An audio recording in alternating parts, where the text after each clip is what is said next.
ভাইরা আমার, দুনিয়ার মধ্যে আমাদের যদি কোনো অসুখ হয়ে যায়, যদি আমাদের জ্বর হয়, কাশি হয়, ঠান্ডা হয়ে যায়, কারো যদি প্যারালাইসিস হয়, অথবা যে কোনো রোগে আক্রান্ত হয়ে যায়, সাথে সাথে কিন্তু ডাক্তারের শরণাপন্ন হয়।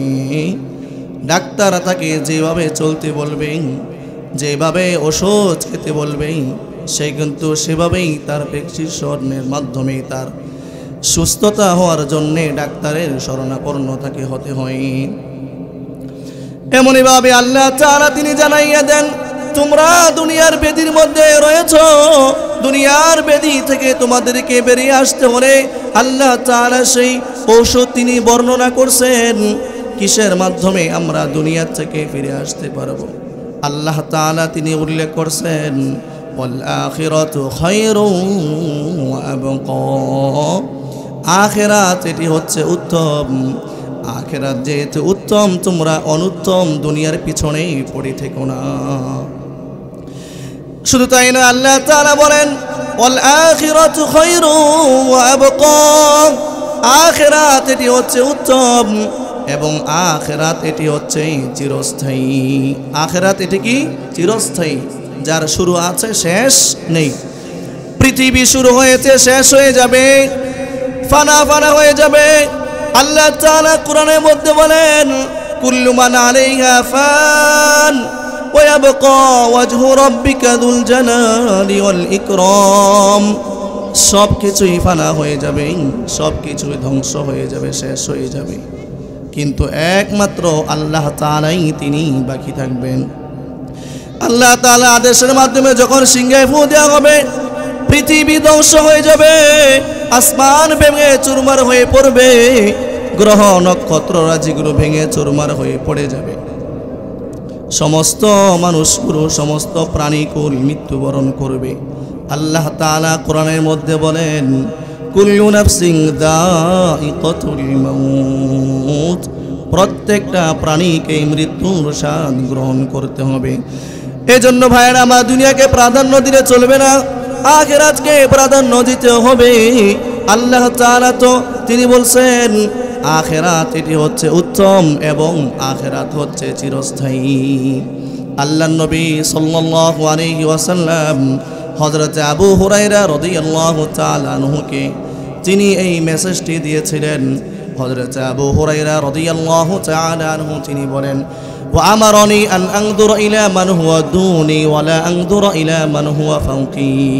আল্লাহর রাসূল তিনি আমাকে যে মেসেজটি দিয়েছেন, যে নসিহত তিনি করেছেন, এই নসিহতের মাধ্যমে আমি যেন দুনিয়াকে প্রাধান্য না দিয়ে আখিরাতকেই আমি কিভাবে প্রাধান্য দিব সেই জিনিসটা বলছেন।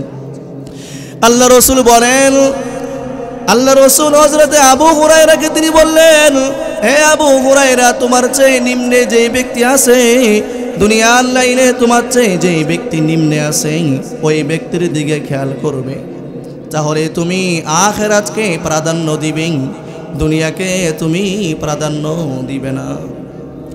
আল্লাহ তাআলা তিনি আমাকে হাত দান করছেন। অনেক মানুষ এমন আছে যাদের হাত নাই, আমি যদি ওই ব্যক্তির দিকে তাকাই তাহলে সেই ক্ষেত্রে আখিরাতের কথা স্মরণ হবে, দুনিয়ার প্রতি অনাসক্তি হয়ে যাবে। ভাইয়েরা আমার, অনেক মানুষ এমন রয়েছে যাদের পাও নাই, পাও ভাঙা, কিন্তু আল্লাহ তাআলা আমাকে আপনাকে ভালো রাখছেন। যদি আমি এগুলো চিন্তা করি তাহলে সেই ক্ষেত্রে আখিরাতের কথা স্মরণ হয়ে যাবে। আল্লাহ তাআলা তিন বেলা তিনি আমাদেরকেই খাওয়াচ্ছেন, পড়াচ্ছেন। অনেক মানুষ এমন আছে তিন বেলা ঠিক মতো খেতে পারে না, ঠিক কিনা? অনেক মানুষ এমন আছে তিন বেলা পেট ভরে খেতে পারে না। আল্লাহ তাআলা তিনি আমাদেরকে তিন বেলা খাওয়াচ্ছেন। আল্লাহ তাআলা তিনি আমাদের প্রতি দয়া করছেন, কত তিনি আল্লাহ তাআলা আমাদেরকে রিজিক দান করছেন। এজন্য মুসলমান, দুনিয়ার লাইনে যে ব্যক্তি আমাদের চেয়ে নিম্নে আছে তাদের প্রতি যদি আমরা খেয়াল করি তাহলে সেই ক্ষেত্রে আখিরাতের কথা স্মরণ হয়ে যাবে, ঠিক কিনা? ভাইরা আমার, অনেক মানুষ এমন আছে এই কোন করে শীতের মধ্যে ঠিক মতো ঘুমাতে পারে না। আপনার বাড়িতে অনেক কম্বল আছে, লেপ আছে, ঘুমাতে পারেন, আরামে শান্তিতে ঘুমাতে পারেন। ঢাকা শহরে যান, অনেক রেল স্টেশনের আশেপাশে অনেক মানুষ আছে যারা ঠিক মতো ঘুমাতেও পারে না। তাদের দেওয়ার মতো শরীরে ঢাকার মতো কাপড় নাই, শরীরে ঢাকার মতো কম্বল নেই, শরীরে ঢাকার মতো লেপ নাই। তারা কত কষ্টের মধ্যে দিন কাটায়। আল্লাহ তাআলা আপনাকে আমাকে ভালো রাখছেন। আমরা যদি পৃথিবীর লাইনে আমার চেয়ে নিম্নে, আপনার চেয়ে নিম্নে যে আছেন তার দিকে যদি আমি তাকাই, তাহলে সেই ক্ষেত্রে আখিরাতের কথা স্মরণ হয়ে যাবে। আল্লাহ রাসূল বলছেন, এরপরে তোমার চেয়ে উপরে যে ব্যক্তি আছে ওই ব্যক্তির দিকে তাকাবে না। ওই ব্যক্তির দিকে যদি তুমি তাকাও, তাহলে সেই ক্ষেত্রে আখিরাতের কথা তোমার স্মরণ হবে না।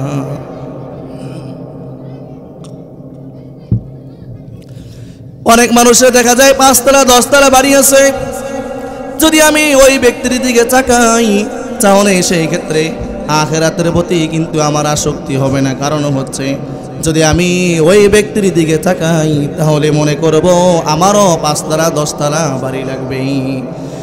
অনেক মানুষের অর্থ করি অনেক রয়েছে, অনেক সম্পদ রয়েছে, ওই ব্যক্তির দিকে যদি আমি তাকাই তাহলে সেই ক্ষেত্রে আখিরাতকে স্মরণ হবে না।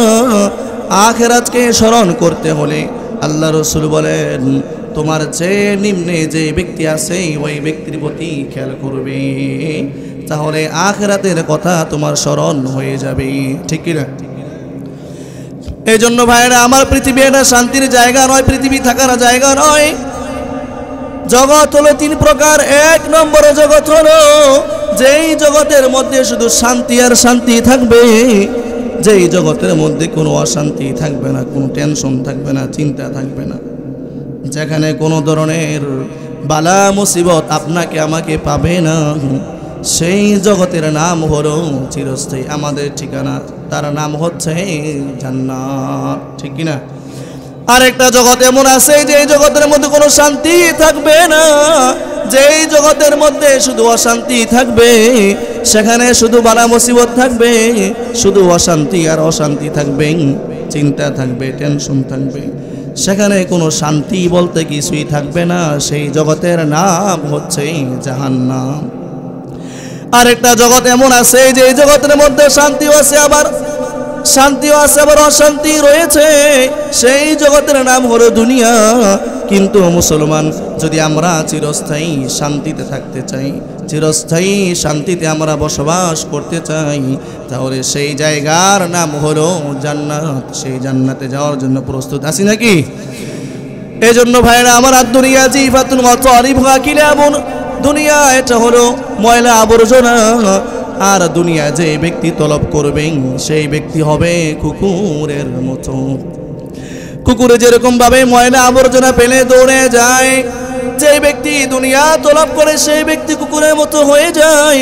আল্লাহর রাসূল সাল্লাল্লাহু আলাইহি ওয়াসাল্লাম বলেন, আদ-দুনিয়া জিফাতুন ওয়া তালিবুহা কিলাবুন। এজন্য মুসলমান, দুনিয়ার প্রতি আসক্তি হওয়া যাবে না, আখিরাতের প্রতি আসক্তি হতেই হবে। লোভ করলে পাপ হয়, পাপে মৃত্যু হয়ে যায়। এই জন্য দুনিয়ার প্রতি কোনো লোভ করা যাবে না। হযরত ঈসা আলাইহিস সালাতু ওয়াস সালামের জামানায় হযরত ঈসা আলাইহিস সালাতু ওয়াস সালাম তিনি একবার রওনা হয়েছেন, তার সাথে একজন সাথীকে নিয়ে তিনি রওনা হয়েছেন সফরে যাওয়ার জন্য। তারা 3টা রুটি নিল। কয়টা রুটি? 3টা রুটি নিছে। 2টা রুটি 2 জনে ভাগ করে খাইল। আরেকটা রুটি আছে। কিছু দূর যাওয়ার পরে যেই রুটিটা রয়েছিল, হযরত ঈসা আলাইহিস সালাতু ওয়াস সালাম বললেন, ওই রুটিটা কোথায়? যেই রুটিটা বাকি রয়েছে।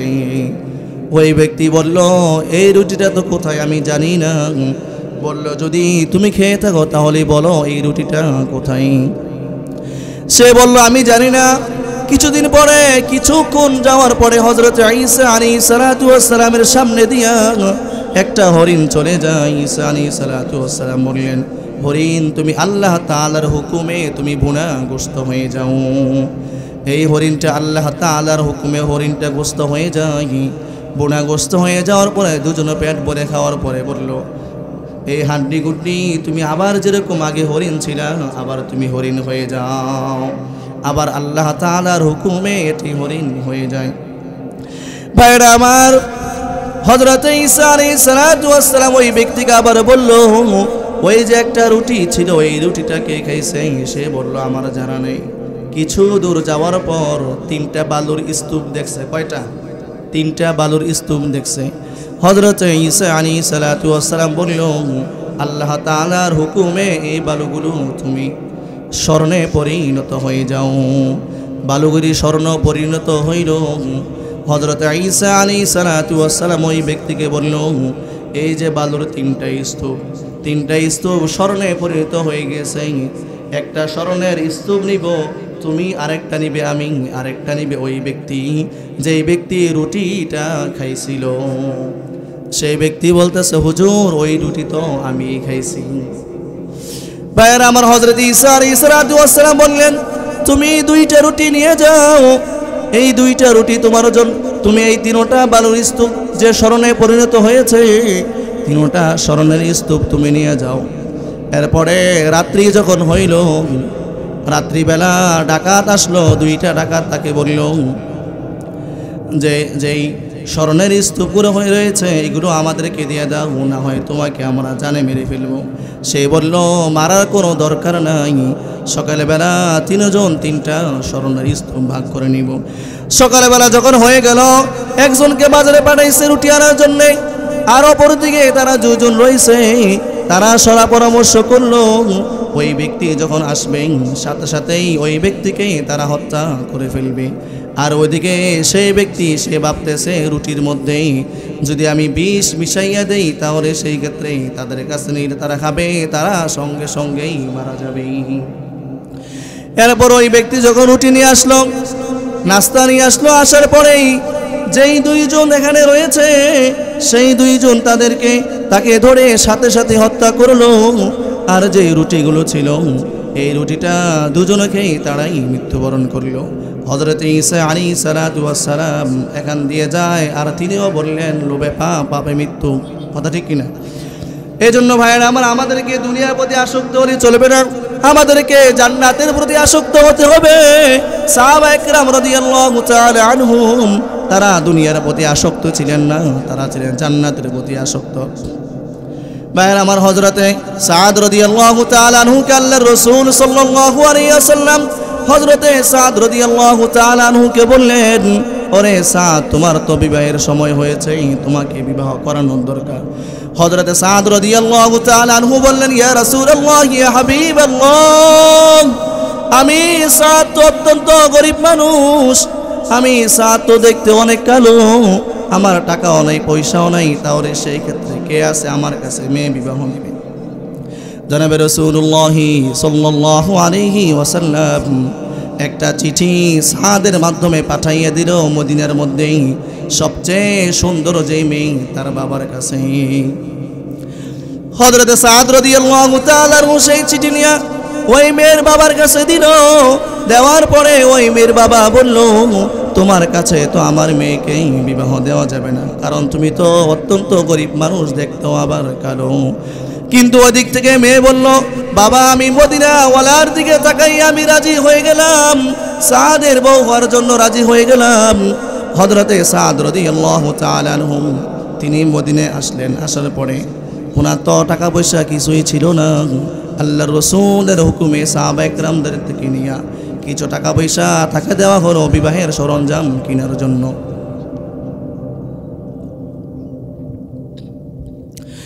হযরত সাদ রাদিয়াল্লাহু তাআলা সেই টাকার মাধ্যমে বিবাহের সরঞ্জাম কেনার জন্য তিনি যাইলেন।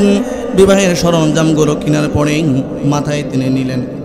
ইতিমধ্যে আওয়াজ আসছে, মদিনা থেকে আওয়াজ আসছে, ওই মদিনার সাহাবীরা, আল্লাহর রাসূলের সাহাবীরা, তোমরা কোথায়? আল্লাহর রাসূল তো মদিনা থেকে যুদ্ধের ময়দানে চলে গেছে, তোমরা কোথায়? তোমরা কি যুদ্ধের ময়দানে যাবে না? সুবহানাল্লাহ বলেন। হযরত সাদ রাদিয়াল্লাহু তাআলা আনহু তার মাথার উপরে যেই পরিমাণ বোঝা ছিল, অর্থাৎ তার মাথার উপরে যেই পরিমাণ বিবাহের সরঞ্জাম ছিল, এগুলো তিনি মাটিতে ফালাইয়া সাথে সাথেই দোকানে চলে গেছে। দোকানদারকে বলছে, ভাই আমাকে একটা তরবারি দাও, যুদ্ধের ময়দানেই দৌড়ে যেতে হবে। সুবহানাল্লাহ। যুদ্ধের ময়দানে যেতে হবে, তরবারি কিনছেন, যুদ্ধের ময়দানে রওনা হয়েছেন। যুদ্ধের ময়দানে যাওয়ার পরে তিনি মুখোশটা, তিনি তার ফেসটা তিনি ঢেকে গেছেন, যাতে করে কোনো সাহাবী তাকে চিনতে না পারে।